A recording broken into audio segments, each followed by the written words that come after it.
وہی ہے جس کا یہ یقین ہو کہ محمد الرسول اللہ آخری پیغمبر ہیں، ان کے بعد کوئی نبی نہیں آئے گا۔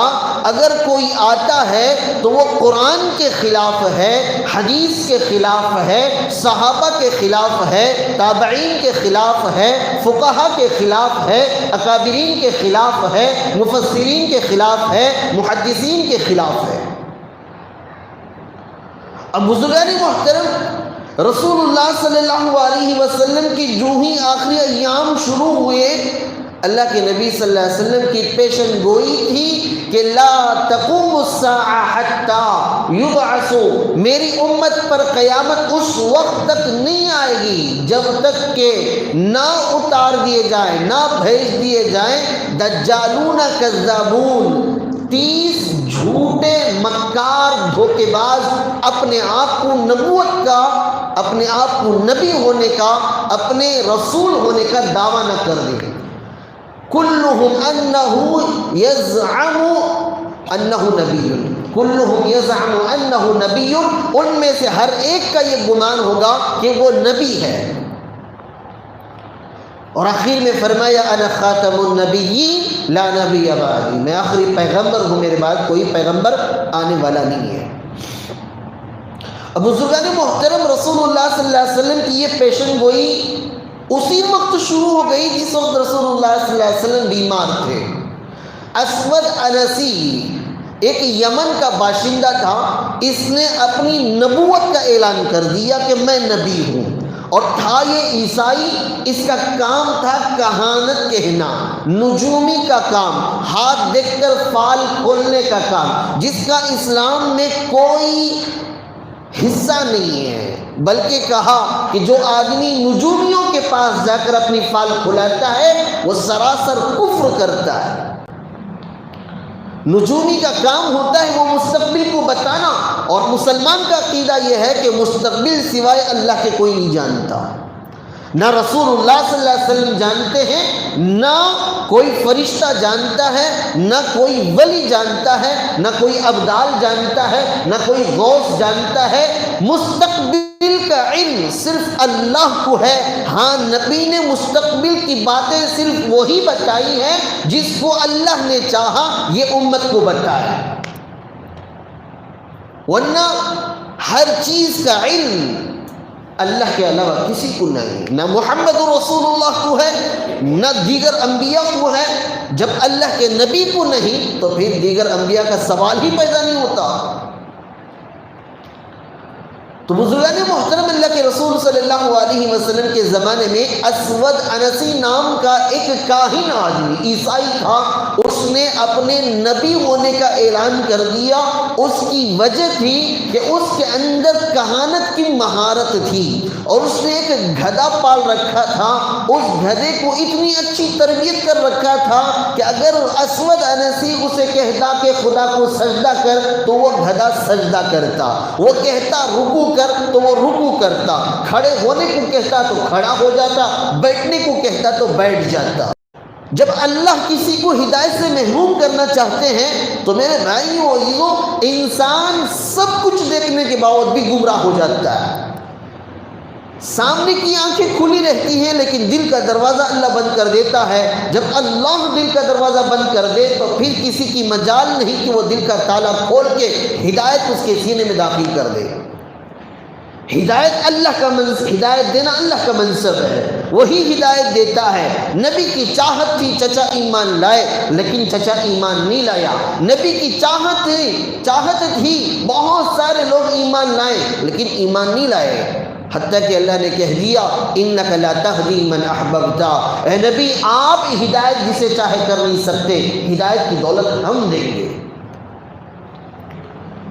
تو اسود انسی اپنے گدھے کے سہارے، اپنی کہانت کے سہارے لوگوں کے اندر نبوت کا اعلان کر دیا، نبوت کا دعویٰ کر دیا، اور لوگ اس کے پیچھے چلنے لگے۔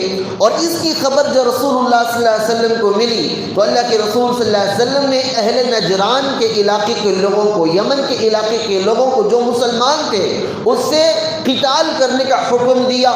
جب اس کے اسود انسی ایک عورت کو جس کا نام آزاد تھا اسے قبضہ کر لیا تھا، جو بادشاہ تھا یمن کا۔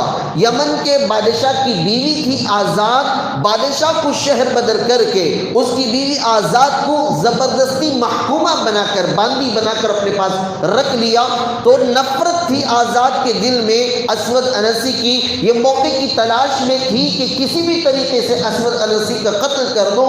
اسی بہانے اس کا چچا زاد بھائی جو آزاد کا تھا اس نے بھی ہاں میں ہاں ملائی، دونوں نے مل کر اسود انسی کو جہنم رسید کر دیا۔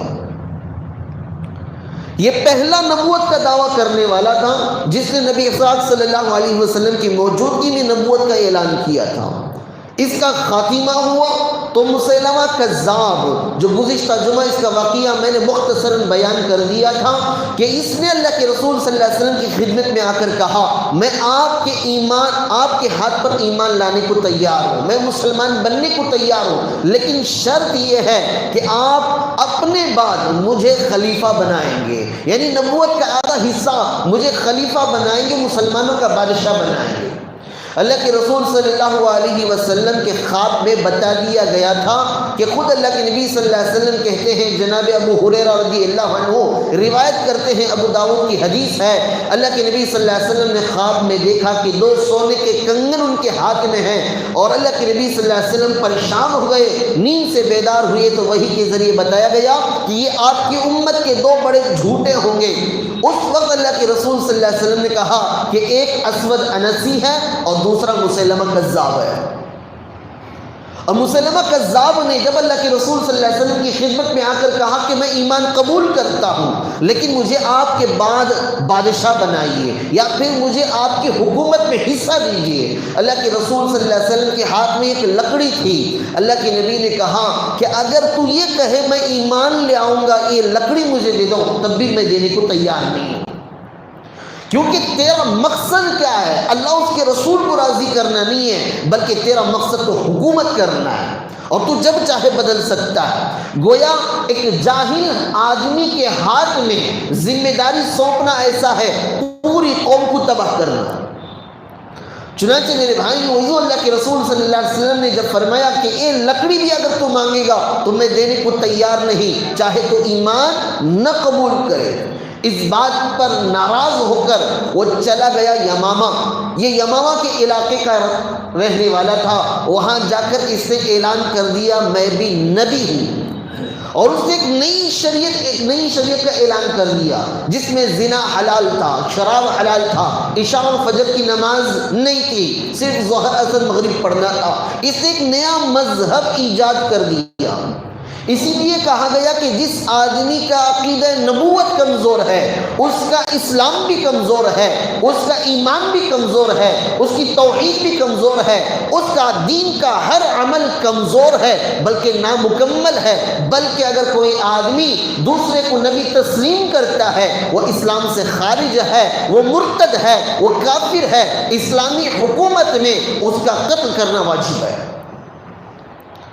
چنانچہ میرے بھائی وہیو اللہ کے رسول صلی اللہ علیہ وسلم کے وصال کے بعد سیدنا ابوبکر رضی اللہ عنہ نے اکرمہ رضی اللہ عنہ کو روانہ کیا یمامہ کی طرف، اور کہا اور ان کے پیچھے ایک صحابی کو روانہ کیا کہ آپ جا کر اکرمہ کی کیا کریں گے؟ مدد کریں گے۔ لیکن یہ جماعت وہاں پہنچے اس سے پہلے اکرمہ رضی اللہ عنہ نے لڑائی شروع کر دی تھی جس میں مسلمانوں کو بڑی خطرناک شکست کا سامنا کرنا پڑا۔ جب یہ فوج پہنچی یہ بھی شکست کا سامنا کرنا پڑا۔ پھر خالد بن ولید رضی اللہ عنہ، ابو دجانہ رضی اللہ عنہ، دوسری طرف جو منکرین زکوٰۃ تھے ان سے قتال کر کے واپس آ کر جب یمامہ شریک ہوئے تو پھر خالد بن ولید رضی اللہ عنہ کے ہاتھوں یہ جنگ فتح ہوئی، اسلامی لشکر فتح یاب ہوا اور کافر مسیلمہ کذاب قتل کر دیا گیا، جہنم رسید کر دیا گیا، اور اسے جہنم بھیجنے والے وحشی بن حرب رضی اللہ عنہ ہیں جو حضرت حمزہ رضی اللہ عنہ کے قاتل تھے۔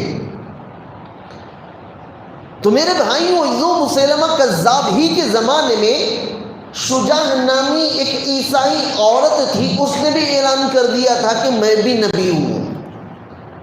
اور رسول اللہ صلی اللہ علیہ وسلم کا جب لشکر اسلامی لشکر پہنچا اس کے پہنچنے سے پہلے مسیلمہ کذاب اور شجاع نامی عورت دونوں نے آپس میں نکاح کر لیا اور دونوں کے ماننے والوں کو جمع کر ایک بڑی تعداد بن گئی اور اسلامی لشکر سے انہوں نے قتال کیا تھا۔ جب مسیلمہ کذاب مارا گیا تو شجاع جو عیسائی عورت تھی، نبوت کا اعلان کیا تھا، وہ توبہ کر کے مسلمان ہو گئی۔ پھر وہ اسلام میں آ کر، اسلام کے دائرے میں آ کر پرہیزگاری کی زندگی گزارنے لگی۔ کتابوں میں لکھا ہے کہ اس کی موت کا وقت جب تھا تو اس وقت ایک بڑی عابدہ اور عالمہ اور اللہ کی ولیہ بن کر مری۔ تو میرے بھائیوں عزیزوں، دنیا میں ہر زمانے میں ایمان والوں اور اسلام کے مقابلے میں فتنے ہمیشہ امٹ کے آئے ہیں، اور جو کھرا مسلمان ہوتا ہے، جس کے ایمان میں کھوٹ نہیں رہتا، وہ اپنی ایمان کی حفاظت کی فکر کرتا ہے، اپنے ایمان کو محفوظ کر کے دنیا سے نکلتا ہے۔ اسی طرح اس دور کا فتنہ ہے۔ آج سے چند 10 20 25 سال پہلے یا 100 سال پہلے کا واقعہ میں بتاؤں، مرزا غلام احمد قادیانی نے نبوت کا اعلان کیا، جو قادیان کا رہنے والا تھا، جس کی تابڑ توڑ علماء دیوبند نے مقابلہ کیا، اس کی نبوت کے جھوٹے ہونے کو ثابت کیا اور پھر اسے ذلیل و رسوا کر کے یہاں سے بھاگنے پر مجبور کیا۔ پھر وہ دنیا کے اور خطوں میں پہنچا، خصوصاً پڑوس ملک میں ایک بڑے ماننے والوں کی تعداد ہے اس کی، مرزا غلام احمد قادیانی کے، جو آج بھی اسے نبی مان کر اس کے پیچھے چل رہے ہیں۔ بزرگان محترم، لکھا ہے کتابوں میں، مرزا غلام احمد قادیانی پہلے اپنے مہدی ہونے کا اعلان کیا، پہلے مجدد ہونے کا اعلان کیا، پھر مہدی ہونے کا اعلان کیا، پھر عیسیٰ ہونے کا اعلان کیا، اور پھر کہا میں خود نبی ہوں۔ جب اس نے مہدی ہونے کا اعلان کیا تو علماء دیوبند نے اس کا تعاقب کیا، تعاقب کرتے وقت اس سے کہا کہ عیسیٰ مسیح تو کہاں سے اتریں گے؟ منارے سے اتریں گے، دمشق کی جامع مسجد سے منارے سے اتریں گے، تو پیدا ہوا ہے۔ تو اس نے اپنے علاقے میں قادیان میں ایک منارہ بنانا شروع کیا، اور اس سے اترنے کا اس کا ارادہ تھا لوگوں کو دھوکہ دینے کا۔ ہمارے اکابرین میں ایک اکابر علماء میں ایک بہت بڑے عالم گزرے ہیں جن کا نام عطا اللہ شاہ بخاری رحمۃ اللہ علیہ، بہت بڑے پائے کے بزرگ ہیں، ہمیشہ مخالف فرقوں سے ان کی پوری زندگی مناظرہ کرتے ہوئے گزری ہے، چاہے وہ انگریز ہو، چاہے وہ روافظ ہو، چاہے وہ قادیان ہو، جتنے فرقے باطلہ ہیں، ہمیشہ حق کے لیے انہوں نے اپنے وقت کو، اپنی صلاحیتوں کو لگایا۔ عطا اللہ شاہ بخاری رحمۃ اللہ علیہ بڑے حاضر جواب تھے، بڑی گہری ان کے اندر صلاحیت تھی، علم کا خزانہ ان کے اندر تھا۔ ایک مرتبہ لکھا ہے کتابوں میں، ایک مرتبہ بس میں سفر کر رہے تھے، ایک رافضی آیا جسے شیعہ کہتے ہیں، آ کر حضرت کے پڑوس میں بیٹھا، پڑوس میں بیٹھ کر حضرت سے بات کرنے لگا۔ حضرت نے اس سے اس کا نام پوچھا تو کہنے لگا میرا نام کلب علی ہے، کیونکہ روافظ حضرت علی رضی اللہ عنہ کے زیادہ شیدائی بلکہ ان کے نبی ہونے کا اعلان کرتے ہیں، بلکہ بعض شیعہ کے مذاہب یہ بھی سوچتے ہیں کہ علی خود خدا ہے۔ تو یہ جو کلب علی کا عطا اللہ شاہ بخاری رحمۃ اللہ علیہ کے قریب میں بیٹھ کر کہنے لگا میرا نام کلب علی ہے، کلب کہتے ہیں کتے کو، اور علی حضرت علی رضی اللہ عنہ، یعنی علی رضی اللہ عنہ کا کتا۔ تو حضرت نے پوچھا یہ کیا عجیب نام ہے کلب علی؟ تو اس نے کہا کہ میرا نام میرے ماں باپ نے کلب علی، علی کا کتا اس لیے رکھا ہے تاکہ قیامت کے دن اللہ تعالیٰ یہ کہہ کے بخش دے کہ میں علی کا کتا ہوں۔ تو حضرت بھی بڑے حاضر جواب تھے، حضرت سے اس نے حضرت سے پوچھا تمہارا نام کیا ہے؟ تو کہا خنزیر اللہ، میں اللہ کا سور ہوں۔ جب علی کے کتے کو بخشا جا سکتا ہے تو اللہ اپنے سور کو نہیں بخشے گا؟ تو میرے بھائی وہ حضرت حقیقت میں اسے جواب دینا چاہ رہے تھے کہ نام رکھنے سے کوئی حقیقت نہیں ہے، تو علی کا کتا بن جا، میں اللہ کا سور خنزیر بن جاؤں، تو اس میں کیا ہے؟ تو گویا وہ ہکا بہکا رہ گیا کہ گویا اس بات کی علامت تھی کہ صرف نام کلب علی رکھ لینے سے کوئی حقیقت بدلنے والی نہیں ہے، کوئی بخشش ہونے والی نہیں ہے، بلکہ تمہارے عقیدے کے مطابق تمہارے فیصلے ہوں گے۔ تو مرزا غلام احمد قادیانی بھی اپنے زمانے میں نبوت کا اعلان کیا، لیکن میرے بھائی علماء دیوبند نے اس کا تعاقب کیا، اس کا دفاع کیا، اور ملک کے اندر، پڑوس ملک کے اندر، دنیا کے الگ الگ خطوں میں اس کے ماننے والے آج بھی موجود ہیں، اسے نبی تسلیم کر کے اس کی پیروکاری کرتے ہیں۔ الغرض میرے بھائی آج بھی ایک فتنہ جسے شکیل بن حنیف کہتے ہیں، یہ بہار کا رہنے والا، دربھنگہ ایک ضلع ہے، وہاں پیدا ہوا۔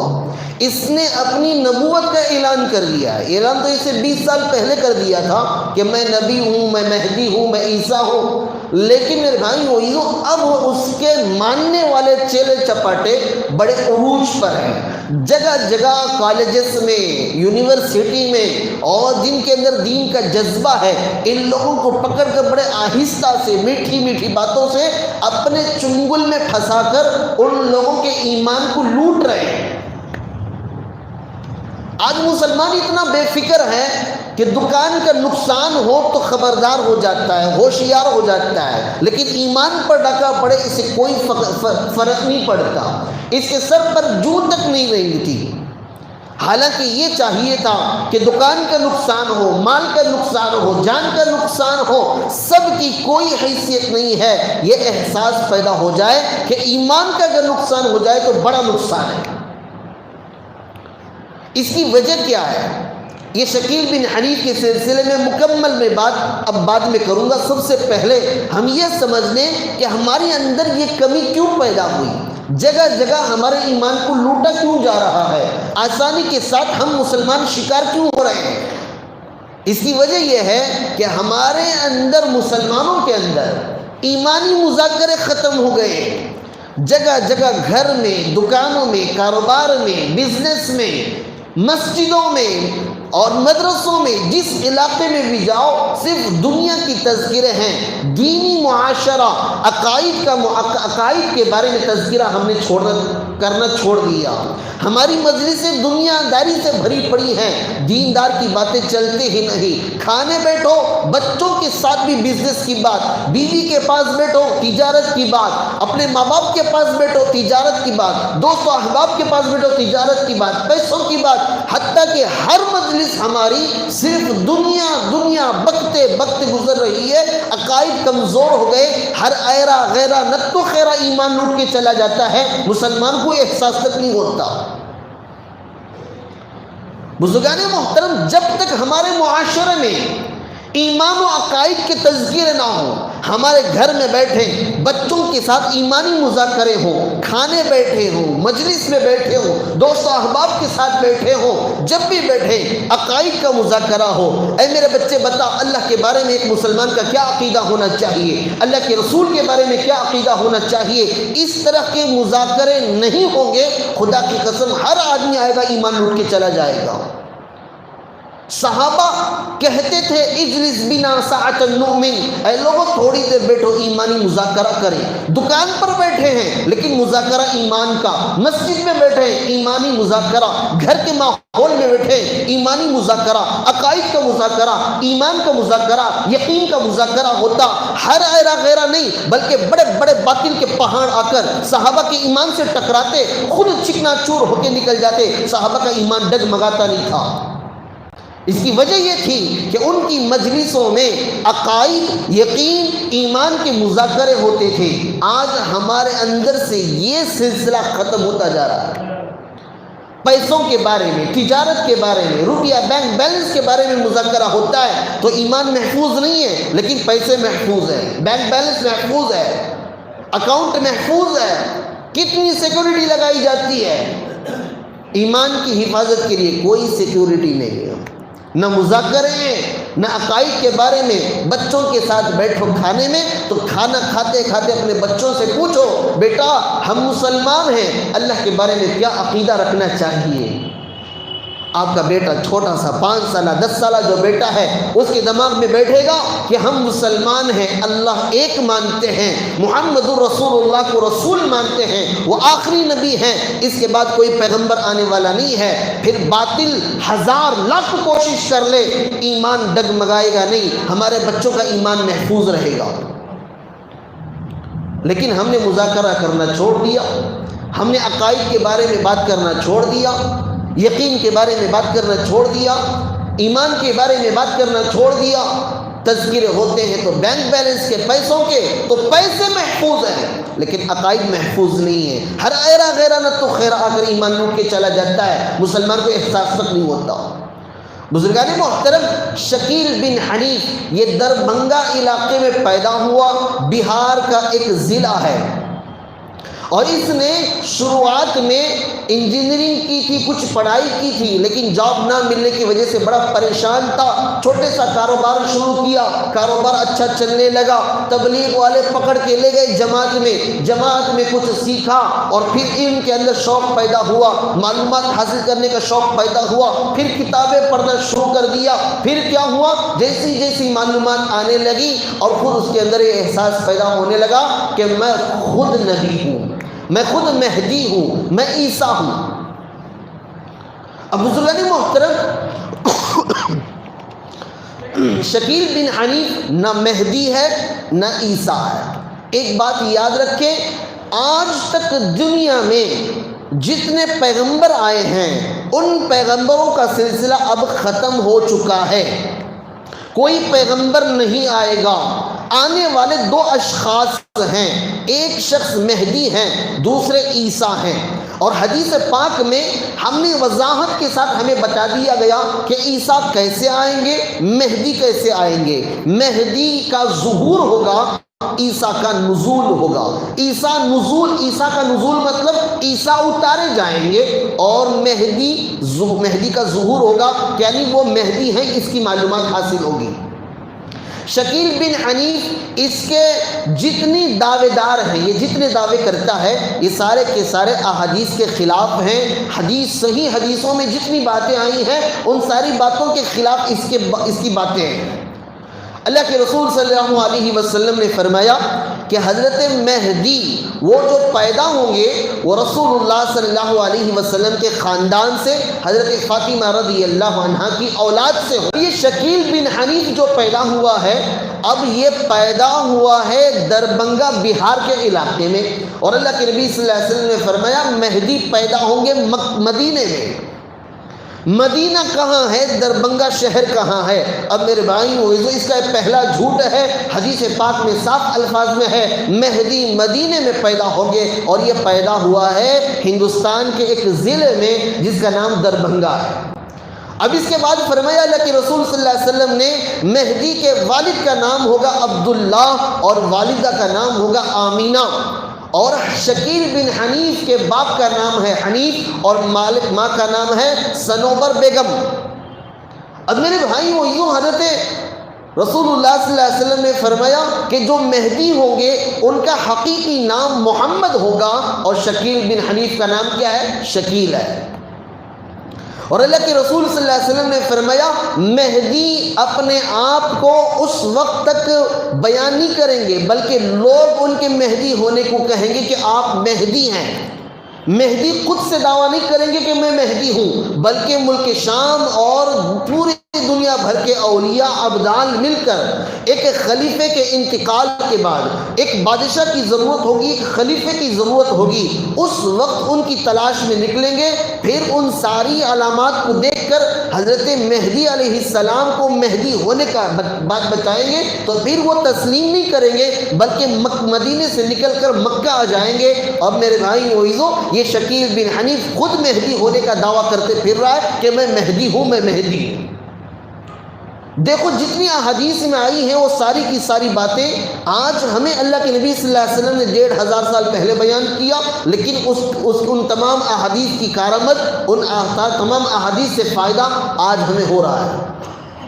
اگر اللہ کے نبی صلی اللہ علیہ وسلم اس وقت بیان نہ کرتے تو پھر میرے بھائی وہ بڑا مشکل ہوتا فتنوں سے بچنا۔ اللہ کے رسول صلی اللہ علیہ وسلم نے فرمایا کہ مدینے سے نکل کر وہ مکہ آ جائیں گے، مکے کے سامنے حجر اسود اور مقام ابراہیم پر بیٹھ کر سارے اولیاء ان کے ہاتھ پر بیعت کریں گے۔ حالانکہ میرے بھائی وہ شکیل بن حنیف جو اپنے مہدی ہونے کا اعلان کر رہا ہے وہ دلی کے لکشمی نگر سے اعلان کر رہا ہے کہ میں مہدی ہوں۔ دیکھو کتنی مخالفت ہے. حدیث میں آتا ہے کہ ان کا نام محمد ہوگا، اس کا نام شکیل ہے. ان کے والد کا نام عبداللہ ہوگا، اس کے والد کا نام حنیف ہے. اور اس کی والدہ حضرت مہدی کے والدہ کا نام آمینہ ہوگا، اور اس کے والدہ کا نام صنوبر بیگم ہے. اور وہ مدینے میں پیدا ہوں گے اور مکے میں ان کا ظہور ہوگا، حجر اسود کے سامنے ان کی بیعت ہوگی. یہ پیدا ہوا دربھنگہ بہار میں، اور اس نے اپنے مہدی ہونے کا اعلان کر رہا ہے کہاں پر؟ دلی کے لکشمی نگر میں. اب میرے بھائیوں اور خود آگے چل کر کہتا ہے کہ میں عیسیٰ مسیح بھی ہوں. حالانکہ عیسیٰ مسیح کے بارے میں حدیث پاک میں آتا ہے عیسیٰ مسیح علیہ السلام وہ منارے سے اتریں گے اور 33 سال کی عمر ان کی ہوگی. اس کے بعد 40 سال تک وہ رہیں گے، وہ شادی کریں گے، ان کی اولاد ہوگی. اور عیسیٰ مسیح علیہ السلام اترتے ہی دجال کا تعاقب کریں گے، دجال کو قتل کریں گے اور دجال کو جہنم رسید کریں گے. پھر یاجوج ماجوج کا فتنہ رونما ہوگا، پھر ان کے لیے بد دعا کریں گے. پھر وہ سارے کے سارے جب ختم ہو جائیں گے ایک تعفن پھیلے گا، ایک بدبو پھیلے گی. پھر حضرت عیسیٰ علیہ السلام دعا کریں گے تو 40 دن تک بارش برسے گی، جس سے وہ تمام عفون اور جتنی بدبو ہے ساری کی ساری ختم ہو جائے گی، اور زمین ہری بھری سرسبز و شاداب ہو جائے گی. اتنے پھل آئیں گے کہ ایک انار ایک خاندان کے لیے کافی ہو جائے گا، اتنی برکتیں ہوں گی. اب اس نے دنیا میں اعلان کر کے میں مہدی ہوں 20 سال گزر گئے، لیکن آج تک نہ اس کی خلافت تسلیم کی گئی، نہ کسی نے دجال کو قتل کیا.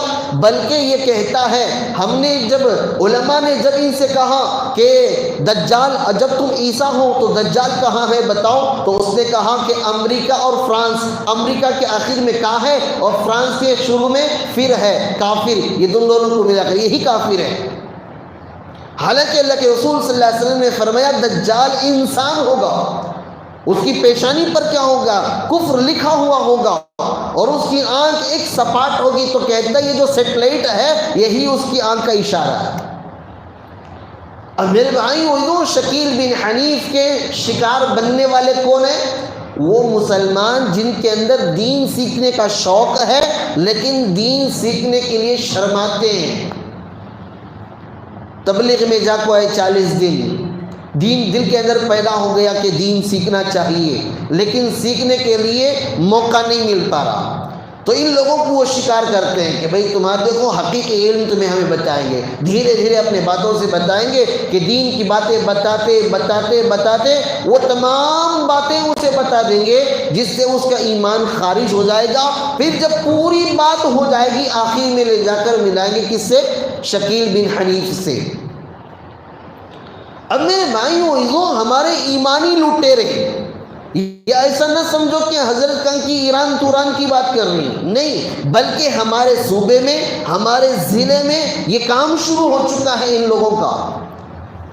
ابھی کنگل کے بارے میں بات ملی کہ شکیل بن حنیف کے ماننے والے چیلے چپاٹے وہاں پر خوب محنتیں کر رہے ہیں، اور آپ کو پتہ بھی نہیں چلے گا کہ وہ کس طریقے پر آپ کے ایمان کو لوٹیں گے. ظاہر کے اعتبار سے جھبا ہوگا، ظاہر کے اعتبار سے داڑھی ہوگی، ظاہر کے اعتبار سے ہماری طرح نماز ہوگی، ظاہر کے اعتبار سے لا الہ الا اللہ محمد رسول اللہ کلمہ بھی پڑھیں گے، لیکن آپ کے ایمان کو لوٹ لیں گے، آپ کو پتہ نہیں چلے گا. تو حضرت اس وقت بچنے کا راستہ کیا ہے؟ اس وقت بچنے کا ایک راستہ یہ ہے کہ اپنے علماء سے مضبوط اپنا تعلق کرو. ہر چھوٹی چھوٹی بات معلوم کرو کہ مولوی صاحب یہ بات ایسی ہمیں بتائی جا رہی ہے، کیا حقیقت میں ایسا یہ دین میں ہے؟ ڈاکٹر کے پاس پینٹ کھول کو انجیکشن لگانے شرم نہیں آتی، مولوی صاحب کے پاس دین کا مسئلہ پوچھنے سے شرم آ جاتی ہے. ہو رہا نہیں ہو رہا؟ میں کیا جی ان کو پوچھنا سو مولوی صاحب کو، ہمارے چھوٹی عمر ابھی ایک بال بھی سفید نہیں ہوا ان کا، میرے پورے بالاں سفید ہوگی وقت لگاتے لگاتے، میرے پورے بالاں سفید ہوگی لوگوں کو نمازاں پڑھاتے پڑھاتے، میں ان کو دین کا مسئلہ پوچھنا کرتے. اب کیا ہوتا؟ ایمان لوٹنے والا لوٹ کے چلا جاتا، اس کا علم بھی نہیں ہوتا، معلوم بھی نہیں ہوتا. حضرت کا نام تو ہے مسلمان لیکن سینہ ایمان سے خالی ہے. میرے بھائی وہ ایمان کے لٹیرے ایسے ہی لوٹتے ہیں. اب یہ شکیل بن حنیف آج بھی زندہ ہے اور دلی کے علاقے میں لکشمی نگر میں ایک کمرے میں رہتا ہے. اس وقت تک اس سے کوئی ملاقات نہیں کرتا جب تک اس کے چیلے چماٹوں کو اطمینان نہ ہو جائے کہ یہ پکا ان کا کیا ہو گیا, وفادار ہو گیا ہے, اور خود کے مہدی ہونے کا, خود کے عیسیٰ ہونے کا, عیسیٰ مسیح ہونے کا دعویٰ کر رہا ہے. اور حضرت عیسیٰ مسیح کا لقب ہے مسیحا, لیکن اس کا لقب ہے حضرت جی. اس کے ماننے والے, اس کے چیلے چپٹے اسے کیا کرتے, حضرت جی. اب میرے بھائیوں شکیل بن حنیف کے ماننے والے اگر کوئی آدمی ان کے باتوں پر آ گیا تو پھر وہ ایمان سے خارج ہے, وہ اسلام کے دائرے میں نہیں ہے. اگر نکاح ہے تو اس کا نکاح ٹوٹ گیا, اس کی بیوی اس پر حرام ہو گئی. لہٰذا میرے بھائیوں یہ چھوٹے چھوٹے مسئلے نہیں ہیں, یہ اتنا بڑا فتنہ ہے کہ آدمی کو پتہ بھی نہیں چلے گا, وہ ایمان سے خالی ہو جائے گا. شکیل بن حنیف اپنے دعوے میں ایسی باتیں کر رہا ہے, اور جب اسے حسب نسب پوچھا گیا کہ حدیث میں تو ہے کہ اللہ کے رسول صلی اللہ علیہ وسلم کے وہ خاندان سے ہوں گے مہدی, تمہارا خاندان کو بیان کرو, تو کہتا ہے کہ بھائی وہ زمانہ پرانا تھا, اللہ کے نبی صلی اللہ علیہ وسلم بیان کیے, اب کون خاندان یاد رکھتا ہے. لیکن میرے بھائی اللہ کے نبی صلی اللہ علیہ وسلم نے اشارے میں بھی کوئی بات کہی ہے تو اس میں بھی علم کا بہت بڑا ذخیرہ ہے. حضرت علی رضی اللہ عنہ کو اللہ کے نبی صلی اللہ علیہ وسلم نے ہجرت کے وقت مکے میں اپنے بستر پر لیٹا کر کہا کہ صبح ملاقات کریں گے, یہاں آرام کرو. اب اس میں کوئی گارنٹی کی بات تو نہیں ہے, صاف دیکھنے سے نظر تو نہیں آتا. اللہ کے نبی کہیں کہ میری جگہ پر تم سو جاؤ, سارے کفار تلواریں لے کے کھڑے ہیں جو مجھ پر حملہ کرنے والے ہیں, لیکن تم میری جگہ سو جانا, صبح ملاقات کریں گے. اللہ کے نبی صلی اللہ علیہ وسلم چلے گئے. میرا اور تمہارا جیسا ہوتا تو کہتا کہ حضرت اچھا ہے تمہارا بہانہ, پوری ننگی تلواروں کے سامنے مجھے سلا دل کو چلے جا, صبح ملاقات کریں گے کرینا. حضرت علی رضی اللہ عنہ خراٹے مار کے آرام سے نیند کیے, اور جب صبح باہر آئے دروازہ کھلا تو ساری تلواریں لے کر ٹوٹ پڑے, تو دیکھا کہ محمد صلی اللہ علیہ وسلم کی جگہ تو حضرت علی رضی اللہ عنہ ہے. تو ان لوگوں نے پوچھا علی تم تو خراٹے لے رہے تھے بستر پر, کیا تمہیں ڈر نہیں لگا کہ محمد صلی اللہ علیہ وسلم کی جگہ تم سوئے ہو اور ہم ان کی جان کے دشمن کے قتل کے ارادے سے ننگے تلواریں لے کر پھر رہے ہیں, کیا تمہیں ڈر پیدا نہیں ہوا؟ تو انہوں نے کہا, حضرت علی نے کہا اللہ کے نبی صلی اللہ علیہ وسلم نے کہا تھا میرے بستر پر سنا صبح ملاقات کریں گے. جب اللہ کے نبی نے کہا صبح ملاقات کریں گے تو ملاقات ضرور ہوگی. دنیا کی طاقت مجھے کیا نہیں کر سکتی, ساری مل کر مجھے قتل نہیں کر سکتی. اب میرے بھائی گویا اللہ کے نبی صلی اللہ علیہ وسلم کا یہ جملہ کہ صبح ملاقات کریں گے گویا اس بات کی علامت تھی کہ ساری دنیا مل کر تمہیں نقصان نہیں پہنچا سکتی, لہٰذا میں آرام سے سویا.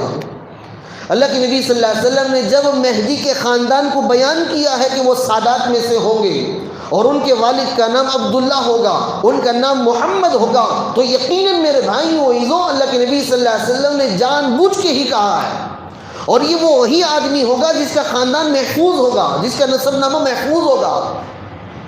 کوئی آدمی یہ دعویٰ کر ہی نہیں سکتا میرا نسب نامہ محفوظ نہیں ہے, لیکن اللہ کے نبی صلی اللہ علیہ وسلم نے کہہ دیا کہ وہ ان کے خاندان میں سے ہوں گے تو ان کا خاندان کا محفوظ ہونا یہ لازمی ہے, کیونکہ اللہ کے نبی صلی اللہ علیہ وسلم نے کبھی بھی اپنی طرف سے کوئی بات کہی نہیں, بلکہ جب بھی کہا ہے وہی کی وجہ سے کہا ہے. اسی لیے کہا جاتا ہے اللہ کے نبی صلی اللہ علیہ وسلم کا بولنا بھی دلیل ہے, کام کرنا بھی دلیل ہے.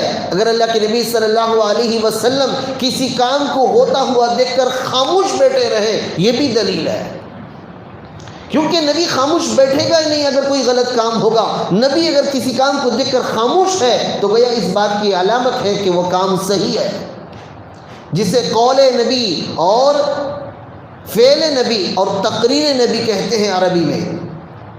تو لہٰذا میرے بھائی اللہ کے نبی صلی اللہ علیہ وسلم نے فرمایا شکیل بن حنیف جو اس وقت دعویٰ کر رہا ہے میں مسیح ہوں, میں مہدی ہوں, لیکن میرے بھائی اس کا خاندان کا کوئی اتا پتہ نہیں ہے, بلکہ بعض محمل باتوں سے یہ بات معلوم ہوتی ہے کہ وہ پٹھان خاندانوں میں سے ہے. تو گویا اس بات کی علامت ہے جو پٹھان ہے انہیں سید تو ہو نہیں سکتا, سادات تو ہو نہیں سکتا. اب میرے بھائیو، اسی طرح اس نے جتنے دلائل دیے ہیں اپنے مہدی ہونے کے، اپنے عیسیٰ مسیح ہونے کے، یہ سارے کے سارے قرآن و حدیث کے خلاف ہیں۔ حدیث پاک میں آتا ہے اللہ کے رسول صلی اللہ علیہ وسلم نے فرمایا مہدی بھی ہوں گے اور عیسیٰ بھی، دو الگ الگ لوگ ہوں گے۔ جب عیسیٰ علیہ السلام دو فرشتوں کے ذریعے سے منارے سے اتریں گے، حضرت مہدی فجر کی نماز پڑھا رہے ہوں گے، حضرت عیسیٰ کے اترنے کو دیکھ کر مہدی علیہ السلام پیچھے آئیں گے، کہیں گے آپ نماز پڑھائیے، تو حضرت عیسیٰ علیہ السلام کہیں گے میں امتی بن کے آیا ہوں، امام بن کے نہیں آیا ہوں، اور وہ مہدی کے پیچھے نماز پڑھیں گے۔ اب معلوم ہوا مہدی ایک الگ انسان ہے، عیسیٰ ایک الگ انسان ہے، لیکن اس کا دعویٰ ہے کہ میں ہی مہدی ہوں، میں ہی عیسیٰ ہوں۔ دو الگ الگ آدمی، قرآن پاک اور حدیث پاک میں آتا ہے، لیکن قرآن و حدیث کے خلاف یہ آدمی کہتا ہے کہ مسیح کی روح ہے اور جسم میرا مہدی کا ہے۔ تو میرے بھائیو، شکیل بن حنیف کے فتنے سے گھبرائیے، ڈریے، اپنے ایمانی مذاکروں کو ایجاد کیجئے، اپنے محلوں میں، اپنے گھروں میں، اپنے محفلوں میں ایمانی مذاکرے کیجئے، تاکہ کوئی غیر آدمی، اگر میرے بھائیو آپ محفوظ ہیں، آپ کہتے ہیں کہ حضرت میں تو محفوظ ہوں، تو اس بات کی فکر کیجئے کہ آپ کا پڑوسی بھی محفوظ رہے، آپ کے ساتھ بیٹھنے والا بھی محفوظ رہے، آپ کے ساتھ تجارت کرنے والا بھی محفوظ رہے۔ خدا کی قسم میرے بھائیو، اس وقت ایک جملہ اگر کسی کے ایمان کے لیے استعمال ہو جائے، اللہ کے نبی صلی اللہ علیہ وسلم سب سے زیادہ اس جملے سے خوش ہوں گے۔ اب بتاؤ، اگر کسی میرے جملے سے اللہ کے نبی خوش ہوتے ہیں تو اس سے بڑی دولت کیا ہوگی؟ تو لہٰذا اپنے ایمان کی حفاظت، اپنے پڑوسیوں کی ایمان کی حفاظت، اپنے محلے کے ایمان کی حفاظت، اب ہماری بات آپ تک پہنچانا آپ کی ذمہ داری ہے، ہر فرد تک پہنچانا، جو آپ کی بات مانے گا۔ جہاں پر فتنے نظر آتے ہیں، اب ان لوگوں کی محنت بھی بڑی عجیب ہے۔ اگر آپ کے مکان میں، آپ کے محلے میں گھر خالی ہے تو پھر شکیل بن حنیف کے ماننے والے آ کر آپ کے محلے میں رہیں گے، دھیرے دھیرے آپ سے رشتہ بنائیں گے، دوستی کریں گے، پھر آپ کے ایمان کا ڈاکہ ڈالیں گے۔ تو لہٰذا سب سے پہلے یہ جانچیں کہ جو ہمارے محلے میں، ہمارے بزنس میں، ہماری تجارت میں نیا آدمی آ رہا ہے، اس کا عقیدہ کیا ہے، یہ اللہ کے بارے میں، اللہ کے رسول کے بارے میں کیا سوچتا ہے۔ کہیں ایسا نہ ہو کہ ہم لوگ دوست سمجھ کر، کیونکہ اللہ کے نبی صلی اللہ علیہ وسلم نے فرمایا المرء علی دین خلیلہ، آدمی کا مذہب وہی ہو جاتا ہے جو اس کے دوست کا ہوتا ہے۔ اس لیے قرآن پاک میں صاف کہا گیا لا تتخذوا الکافرین اولیاء، اے لوگوں کفار سے دلی گہری دوستی نہ رکھو، ہو سکتا ہے کہ تمہاری یہ گہری دوستی تمہارے ایمان کے لیے نقصان پہنچا دے۔ تو لہٰذا میرے بھائیو، ہمارے پڑوسیوں میں بھی خیال رکھیں، ہمارے محلے میں بھی خیال رکھیں، ہمارے بزنس لائن جو معاشرہ ہے، ہمارا فرینڈ سرکل ہے، ایک ایک ایمان والے کی فکر کریں۔ خدا کی قسم میرے بھائیو، جو آدمی ختم نبوت کے عقیدے میں کمزور ہو گیا، اس کا ایمان سے خارج ہونا یقینی ہے۔ ایمان سے خارج ہونے کا مطلب کیا؟ کسی بینک سے، کسی آفس سے، کسی کمپنی سے خارج ہونا نہیں ہے، بلکہ ہمیشہ کے لیے جہنم کا مستحق بننا ہے، ہمیشہ کے لیے جہنم میں داخل ہونا ہے، اور ہمیشہ کے لیے جنت سے محرومی ہے۔ تو لہٰذا میرے بھائیو، شکیل بن حنیف کے لوگ، یا پھر خود شکیل بن حنیف، اس کی تو اتنی جرت نہیں کہ وہ بھرے ماحول میں پھرے، بلکہ وہ تو چھپا بیٹھا ہے، اپنے چیلوں کو چھوڑا ہوا ہے۔ جب بھی آپ کو کہیں پر یہ لوگ نظر آئیں تو سب سے پہلے ان سے بات کرنا بند کر دے، کہہ دے کہ بھائی تیرا عقیدہ اور ہمارے عقیدے میں بڑا فرق ہے، ہم محمد صلی اللہ علیہ وسلم کو آخری نبی مانتے ہیں، نہ تو جس کے پیچھے چل رہا ہے، نہ وہ مہدی بن سکتا ہے، نہ وہ عیسیٰ بن سکتا ہے، کیونکہ مہدی بننے کے لیے مدینے میں پیدا ہونا ضروری ہے، مکے میں اس کا ظہور ہونا ضروری ہے، اس کا نام ان کے والد کا نام عبداللہ ہونا ضروری ہے، اس کا نام محمد ہونا ضروری ہے، ان کی والدہ کا نام آمینہ ہونا ضروری ہے۔ وہ خود دعویٰ نہ کرے بلکہ اولیاء اللہ بٹھا کر کہے کہ آپ مہدی ہیں۔ جب وہ مہدی بنے تو پھر وہ سب سے پہلے انہیں ختم کرنے کے لیے ملک کے شام سے بڑا لشکر نکلے گا، جو ملک کے بیضا، مقام بیضا پر آ کر پڑاؤ ڈالے گا، تو اللہ کی مدد اترے گی، وہ سارا لشکر زمین میں دھس جائے گا۔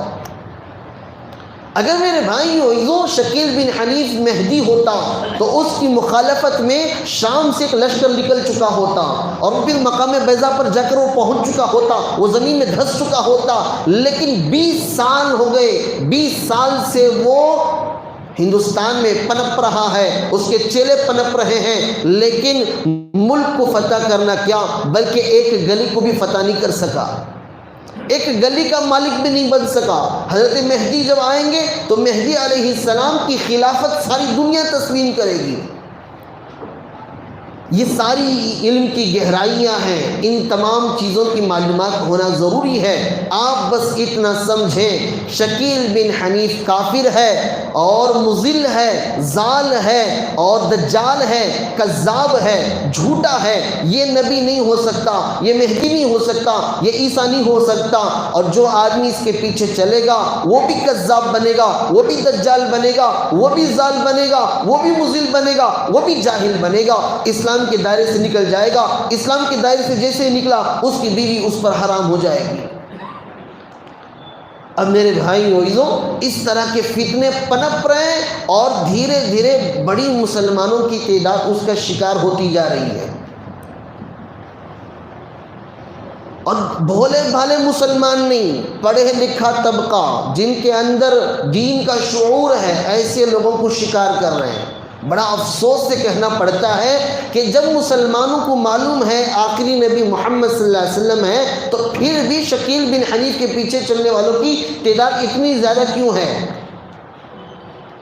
سینکڑوں کی تعداد میں، ہزاروں کی تعداد میں اس کے ماننے والے، اور پھر سارا اسلامی لباس، اور مسلمانوں کو دھوکہ دے کر ان کے ایمان کو لوٹا جا رہا ہے، اور مسلمان اس کا شکار ہوتے جا رہے ہیں۔ مسلمانوں کو اس بات کا علم بھی نہیں ہے کہ ہم کافر ہو چکے ہیں، جبکہ وہ مسلمان ہونے کا یقین رکھتے ہیں۔ اب میرے بھائیوں اس وقت کا المیہ یہ ہے کہ مسلمانوں کے اندر اب بھی بیداری نہیں ہے، نہ اولاد کی فکر ہے، نہ خود کی فکر۔ قریب میں نیوز پیپر میں ایک خبر آئی تھی کہ اسکولوں کے اندر بیگوں کی چیکنگ ہوئی تو جو بچے 9ویں کلاس 10ویں کلاس پڑھ رہے ہیں ان کے بیگوں سے کانڈوم نکل رہا ہے۔ 9ویں کلاس کا بچہ، 10ویں کلاس کا بچہ، یہ کیسے غفلت میں سوئے ہوئے ماں باپ ہیں، اپنے بچوں کی تعلیم کی فکر بھی نہیں کر رہے، ان کی بیگ کی چیکنگ نہیں کر رہے۔ 1-2 بچے نہیں بلکہ ہر اسکول میں سینکڑوں کے حساب سے سینکڑوں کے بچوں کے بیگوں میں اور وہ چیزیں نکل رہے ہیں جو زنا کے لیے استعمال ہوتے ہیں۔ وہ کون بچے؟ 20 سال 25 سال کا نوجوان نہیں، بلکہ 13 14 15 سال کی عمر کے بچے۔ کون سے بچے؟ مسلمانوں کے بچے۔ ابھی قریب میں ایک واقعہ پیش آیا کہ 3 مسلمان نوجوان جن کی عمر 17 سال 18 سال ہے، انہیں جیل میں ڈالا گیا اس وجہ سے کہ انہوں نے اپنے اسکول کی ٹیچر کو کچھ غلیظ الفاظ سے پکار کر محبت کا اظہار کیا۔ یہ مسلمانوں کا معاشرہ ہے۔ ماں باپ کہاں سوئے ہیں؟ اپنی اولاد کی فکر انہیں پڑی نہیں ہے، صرف کمانا کھلانا پہنانا، اس کے علاوہ دوسرا کوئی ذمہ داری نہیں۔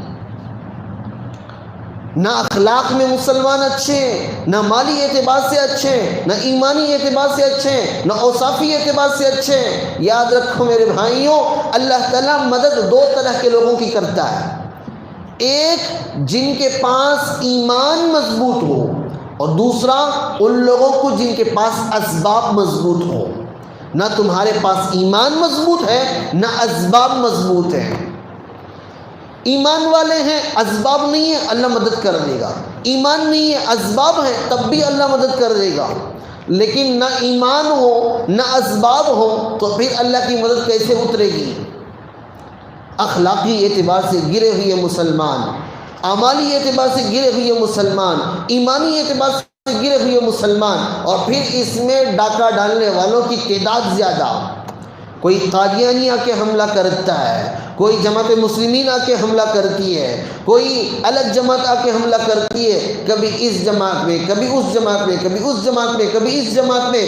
بندر زیادہ درختہ کم کتا، انہیں زیادہ کتے رہتا۔ ہمارے حضرت مثال دیتے تھے کہ صبح سویرے گدھا اپنے ریوڑ سے نکلتا کرتے پیٹ بھر کو چرنے کے واسطے، شام تک چرتا لیکن بھوکا رہتا. اس کی وجہ کیا کہتے ہو؟ یہاں چارہ چرتے رہتا، نگاہ وہاں رہتی کہتے. اب دور سے کھڑ کو دیکھے تو جہاں کم چارہ ہے وہاں بھی ہرا بھرا نظر آتا. تو اب یہ گدھا یہاں چرنے کی جگہ کیا کرتا؟ وہاں جا کو چرتا، اور پھر وہاں سے کھڑ کو دیکھتا یہاں چارہ زیادہ نظر آتا. اس طرح دن بھر ادھر سے ادھر چکر لگاتا، لیکن میرے بھائی وہ جو پیٹ بھر کر کھاتا نہیں. ایسے بعض مسلمانوں کا حال ہے، کبھی اس جماعت میں، کبھی اس جماعت میں، کبھی اس جماعت میں کتے رہتی، پوری زندگی گزر جاتی، نہ گھر کا رہا نہ گھاٹ کا رہا. اللہ کے بندوں، میرے بھائیو عزیزو، اللہ کے لیے اپنے ایمان کی حفاظت کی فکریں کرو، اپنے بچوں کی تربیت کی فکریں کرو. کتنا گیا گزرا زمانہ ہم آج دیکھ رہے ہیں کہ 13-14 سال کے بچے جنہیں بالغ کیا نہیں معلوم نہیں ہونا تھا، لیکن آج وہ بچے کیا رکھ کو پھر رہی؟ وہ ساری چیزیں رکھ کو پھر رہی جو ایک 25-30 سال کا نوجوان بھی رکھنے ڈرتا. اب یہ تربیت کرنے والے مسلمان ماں باپ کہاں گئے؟ انہیں صرف کمانے کی فکر ہے. میرے بھائی عزیزو، یہ سارا نظام معاشرے کا بگاڑ ہے. معاشرے کا بگاڑ اسی وقت سدھرے گا جب ہمارے عقائد مضبوط ہوں گے. عقائد مضبوط ہونے کے لیے ضروری ہے کہ ہم اٹھتے بیٹھتے اپنی ایمانی مذاکرے کریں، گھروں میں ایمانی مذاکرے کریں. اللہ کے بارے میں ہمیں کیا عقیدہ رکھنا چاہیے، اللہ کے رسول کے بارے میں کیا عقیدہ رکھنا چاہیے، قیامت کے بارے میں کیا عقیدہ رکھنا چاہیے. اپنے چھوٹے بچوں کو پوچھو، انہیں بتاؤ. اپنی بیوی سے پوچھو، انہیں بتاؤ. اپنے ماں باپ سے پوچھو، انہیں بتاؤ. اپنے دوستوں سے پوچھو، انہیں بتاؤ. تب جا کر معاشرہ بنے گا مدنی معاشرہ. مدنی معاشرہ کیسا تھا؟ حضرات صحابہ کہتے ہیں کہ جب اسلام پھیلتا گیا، اتنا پھیل گیا کہ لوگ دور دور سے اسلام میں داخل ہونے لگے، تو دور سے آنے والے دو قسم کے لوگ تھے. ایک تو مرد ہوتے تھے، دوسری عورتیں ہوتی تھی. مرد تو مسجد میں رہ کر دین سیکھتے تھے، عورتوں کو ہم اپنے گھروں میں رکھتے تھے ہماری عورتوں کے پاس. اور ہمارے دل میں یہ ڈر لگا رہتا تھا کہ ہم نے مردوں کو تو دین دے دیا ہے، ہماری عورتیں آنے والی عورتوں کو دین دیے ہیں یا نہیں دیے، اس کی فکر لگی رہتی تھی. لیکن جب وہ دین سیکھ کر واپس جاتے تو ایسا محسوس ہوتا کہ جتنا دین ہم نے مردوں کو دیا ہے اتنا ہی دین ہماری عورتیں ہماری عورتوں کو دی ہیں، اتنا دین ہمارے بچے آنے والے بچوں کو دیے. ایک جذبہ تھا حضرات صحابہ کے زمانے میں. 7 سال کا بچہ، 9 سال کا بچہ جس کے سامنے تلوار لمبی ہے وہ چھوٹا ہے. اللہ کے نبی سے آ کے کہتا ہے، اے اللہ کے نبی، میرے ساتھ گلی میں کھیلنے والا جنگ احد میں جا رہا ہے، میں یہاں رہ جاؤں، مجھے شرم آتی ہے. اللہ کے نبی نے کہا کہ تو چھوٹا ہے. اللہ کے نبی سے وہ کہنے لگا، اے اللہ کے نبی، میں چھوٹا ہوں لیکن طاقت میں اس سے زیادہ مضبوط ہوں. اللہ کے نبی نے کہا کیسے؟ کہا کہ ہم دونوں کو کشتی لڑاؤ، جو جیتے گا وہ جائے گا، جو اگر میں اسے کیا کر دیا، پچھاڑ دیا تو جاؤں گا، ورنہ میں یہاں رہ جاؤں گا. اللہ کے نبی صلی اللہ علیہ وسلم نے کہا اچھا، ایک 60 سال کا بچہ، ایک 9 سال کا بچہ، ایک روایت میں 9 سال کا بچہ اور ایک 11 سال کا بچہ، دونوں کی کشتی ہوتی ہے. اللہ کے نبی حضرات صحابہ بیٹھ کر دیکھ رہے ہوتے ہیں. 9 سال کا لڑکا 11 سال کے لڑکے کے کان میں کہتا ہے کہ بھائی تو جا رہا ہے، ایک کام کر، تو خامخواہ جان بوجھ کے ہار جا، میرا بھی نام آ جائے گا. کتنا پیارا معاشرہ تھا. اب میرے بھائی عزیزو، اللہ کے نبی صلی اللہ علیہ وسلم کے سامنے 11 سال کے بچے کو 9 سال کا بچہ پچھاڑ دیتا ہے، وہ 11 سال کا بچہ ہار جاتا ہے. اللہ کے نبی صلی اللہ علیہ وسلم کہتے ہیں کہ جب 9 سال کا بچہ تو بھی جائے گا. اب وہ بچہ محلے میں کودتے ہوئے جاتا ہے اپنی ماں کے پاس، امی جان جنگ احد میں میرا بھی انتخاب ہو گیا. میرے بھائی کہاں 9 سال 11 سال کے بچے دین کے جذبے کے ساتھ جیتے تھے؟ کہاں ہمارے بچے جو تلوار رکھنے کے بجائے، شوق رکھنے کے بجائے، جذبہ رکھنے کے بجائے کانڈوم رکھتے پھر رہے ہیں؟ یہ معاشرہ کیسے بنا؟ وہ 9 سال کے بچے ماں پیٹ سے بہادر بن کے پیدا نہیں ہوئے ہیں، وہ 11 سال کا بچہ ماں پیٹ سے بہادر بن کے پیدا نہیں ہوا، بلکہ گھر کا ماحول انہیں بہادر بنایا، دین کے نام پر قربان ہونے کا جذبہ دکھایا، دین کے نام پر جان مال لگانے کا جذبہ ان کے اندر پیدا کیا۔ وہ ماحول تھا، وہ ماں باپ تھے، وہ دادا دادی تھے، نانا نانی تھے، وہ ماں باپ تھے، وہ ماموں اور پھوپھی تھی۔ لیکن میرے بھائی عزیزو، ہم اپنے بچوں کو کیسا ماحول دے رہے ہیں؟ ناچتے ہوئے، گاتے، ٹیلی ویژن میں لا کر دکھاتے ہیں کہ دیکھ یہ بچے، دیکھ ماں بھی تعلیم مار رہی ہے، باپ بھی تعلیم مار رہا ہے، سارا خاندان بڑھ کے تعلیم مار رہا ہے۔ اب بتاؤ میرے بھائی عزیزو، بچی شو روم میں جائے گی کپڑے لینے تو کیسا کہے گی؟ امی برقع دلو، بولے گی امی یہاں سے بھی پھٹکو رہنا، وہاں سے بھی پھٹکو رہنا، سب جگہ پھٹکو رہنا، چندی لگا لے کو پھرنا میں۔ یہ ماحول دے رہے ہیں مسلمانوں، اور کہتے ہیں کہ ہم تو عاشق رسول ہیں۔ کیا خاک عاشق رسول ہو، جتنا کپڑا پھٹا ہے، کپڑا نہیں پھٹا ہے بلکہ ایمان پھٹا ہے، اعمال پھٹے ہیں، نمازیں پھٹی ہیں، روزے پھٹے ہیں۔ میرے بھائی عزیزو، اللہ کے لیے اپنا معاشرہ دیندار بناؤ، اپنے بچوں کا ماحول بناؤ، ورنہ میرے بھائیوں آپ مسلمان ہیں، اللہ اکبر کہتے ہوئے کم از کم سر پر ٹوپی تو ڈال رہے ہیں۔ خدا کی قسم اگر اپنی اولاد کی فکر نہ کیے، یہی بچے آگے چل کر مسجدوں کو تالا لگائیں گے۔ یہ میں بات اپنی طرف سے نہیں کہہ رہا ہوں، بلکہ یہ بات کہہ رہا ہوں تاریخ لکھنے والوں کی تاریخ پڑھ کے۔ آج جو ارطغرل الغازی آپ دیکھ رہے ہو، کارلوس عثمان جو آپ دیکھ رہے ہو، یہ وہ ملک ہے جہاں پر مسلمانوں نے 600 سال حکومت کی، اور معمولی لوگ 3 بر اعظم پر، چھوٹا نہیں 3 بر اعظم پر انہوں نے حکومت کی۔ لیکن میرے بھائی عزیزو، ایک زمانہ آیا 60 سال تک 21 دن میں پورے ملک کی مسجدوں پر تالا لگایا گیا، اور وہ تالا لگانے والے مسلمان بچے تھے، مسلمان تھے جو علماء کے گردنوں پر چھریاں چلائی، علماء کو قتل کیا، اور مسلمان بچیاں تھیں جنہوں نے پردہ کاٹ کے برقع کو جلایا، مسلمان بچے تھے جنہوں نے پینٹ شرٹ جبہ ازار کو نکال کے پھینکے اور انگریزی لباس کو پہنا۔ یہ کوئی اور نہیں تھے، یہاں کوئی RSS BJP نہیں تھی، یہاں پر رہنے والے کون تھے؟ سارے کے سارے مسلمان تھے۔ کیا ہوا؟ اور یہ کون تھے؟ ان کے خاندان میں امام بخاری پیدا ہوئے ہیں، امام اوزاعی پیدا ہوئے ہیں، امام سیرین پیدا ہوئے ہیں، امام مالک پیدا ہوئے ہیں، امام شافعی پیدا ہوئے ہیں، امام ابو حنیفہ پیدا ہوئے ہیں۔ وہ اس خاندان کے بچوں کے بچوں کے بچے جنہوں نے علماء کی گردنوں پر چھری چلایا، قرآن کو پھاڑا، قرآن کو جلایا، حدیث کو جلایا۔ ہم سوچتے ہیں کہ حضرت معمولی ناچ گانا دیکھ لی تو کیا ہو جاتا، حضرت تو ناچ گانا دکھا رہا، انہیں ناچتا، اس کی اولاد بتوں کے سامنے ناچتی ہے، بتوں کے سامنے زنا کے اڈے کھولتی ہے۔ میرے بھائی عزیزو، اللہ کے لیے ان فتنوں کے زمانے میں، بلکہ ہمارے اکابر علماء کہتے ہیں یوں سمجھو دنیا کی عمر اس وقت جیسے سکرات میں لگے ہوئے انسان کی ہے۔ دنیا کی عمر کتنی ہے؟ سکرات میں لگا ہوا انسان کتنی دیر رہتا؟ زیادہ سے زیادہ 15 دن، 20 دن، 25 دن۔ اس وقت دنیا کی عمر وہ ہے جہاں سکرات میں لگی ہے دنیا۔ ورنہ میرے بھائی عزیزو، جو حقیقت دیکھنے والے دیکھ رہے ہیں کہ توبہ کا دروازہ بند ہو رہا ہے، بال کے برابر صرف خالی ہے۔ اگر وہ بال کے برابر کا دروازہ بھی بند ہو گیا تو پھر توبہ کریں گے، توبہ قبول نہیں ہوگی۔ لہٰذا میرے بھائی عزیزو، یہ شکیل بن حنیف کا فتنہ ہمارے پورے صوبے میں، خصوصاً ہمارے ضلع میں بھی پھیل رہا ہے۔ لوگ اس کے پیچھے چلنے والے زیادہ سے زیادہ ان کی تعداد بڑھا رہے ہیں، لہٰذا ہمیں چوکنا رہنے کی ضرورت ہے۔ جیسا کہ میں نے کہا، شکیل بن حنیف نہ مہدی ہے نہ عیسیٰ ہے، لہٰذا وہ ایک عام انسان ہے، پہلے مسلمان تھا، اب وہ مسلمان سے نکل کر کافر ہو چکا ہے، اسلام کے دائرے سے نکل گیا ہے۔ اگر کوئی اس کی اتباع کرتا ہے تو وہ بھی کیا ہو جائے گا؟ اسلام کے دائرے سے باہر نکل جائے گا۔